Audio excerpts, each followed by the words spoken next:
Hello bachcho, let's read the question and the question says which of the following changes occurs in diaphragm and intercostal muscles when expiration of air takes place। इससे पूछा गया है कि intercostal muscles जो हैं या diaphragm जो है उनमें क्या चेंज आता है जब एयर का एक्सहेलेशन यानी एक्सपीरेशन हो रहा है। तो इसमें ऑप्शन में ए दे रखा है एक्सटर्नल इंटरकोस्टल मसल रिलैक्स करते हैं डायफ्राम कॉन्ट्रैक्ट करते हैं, बी में दे रखा है that external intercostal muscle contract करते हैं डायफ्राम रिलैक्स करते हैं, सी में दे रखा है external intercostal muscles and diaphragm दोनों ही रिलैक्स करते हैं, डी में दे रखा है कि दोनों ही कॉन्ट्रैक्ट करते हैं। क्वेश्चन को सॉल्व करने के लिए की कॉन्सेप्ट है हमारा expiration mechanism.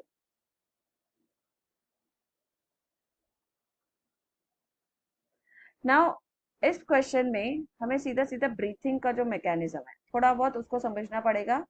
Breathing involves both inspiration and expiration या इनहेलेशन एंड एक्सहेलेशन, दोनों ही इन्वॉल्व होते हैं। अब इन दोनों में क्या होते हैं, दो मसल्स प्रेजेंट है या दो मसल्स यूटिलाइज होते हैं, that is external intercostal muscle, जो इसमें मसल्स इन्वॉल्व है वो है external intercostal muscles plus diaphragm muscle. Diaphragm muscles. Diaphragm is actually the partition in between the thoracic and abdominal chamber, and external intercostal muscle. Intercostal muscle, that is the muscles present in between ribs and sternum. Now inspiration के वक्त तो क्या होते हैं, यही muscles contract करती हैं, दोनों ही मसल्स क्या करती हैं, कॉन्ट्रैक्ट करती हैं।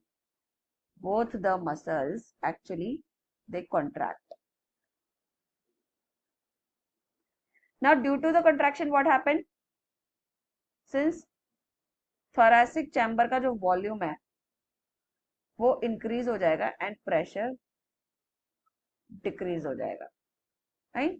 तो obviously air rashes inside, air अंदर आएगा और इंस्पिरेशन होगा। जबकि हमारा जो एक्सपीरेशन प्रोसेस है, what is happening,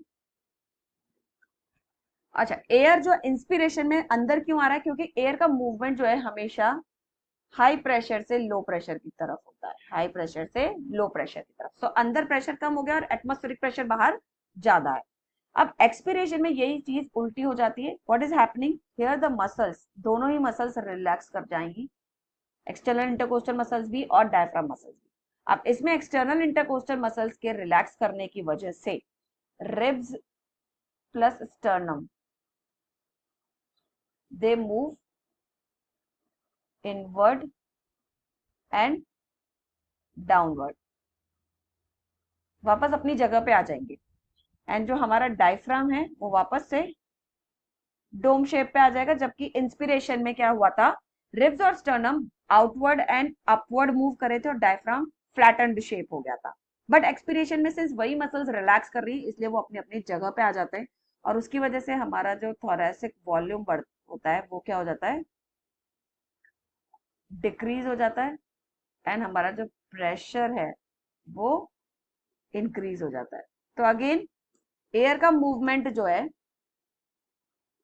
high pressure से लो प्रेशर की तरफ जाएगा, तो हाई प्रेशर अब अंदर की तरफ हो गया इनसाइड एंड लो प्रेशर बाहर की तरफ हो गया that is outside, that is atmosphere, fine.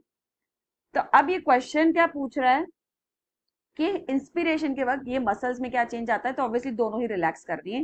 तो इन चारों ऑप्शन में से ये एक ही ऑप्शन है जिसमें हमें दे रखा है कि both the muscles are actually relaxing, that is external intercostal muscles and diaphragm relax, that is C option. बाकी सब में कॉन्ट्रैक्शन दे रखा है या किसी में कॉन्ट्रैक्ट किसी में रिलैक्स दे रखा है। तो we'll go with answer C. So answer is C. So I hope you understood it well. Best of luck.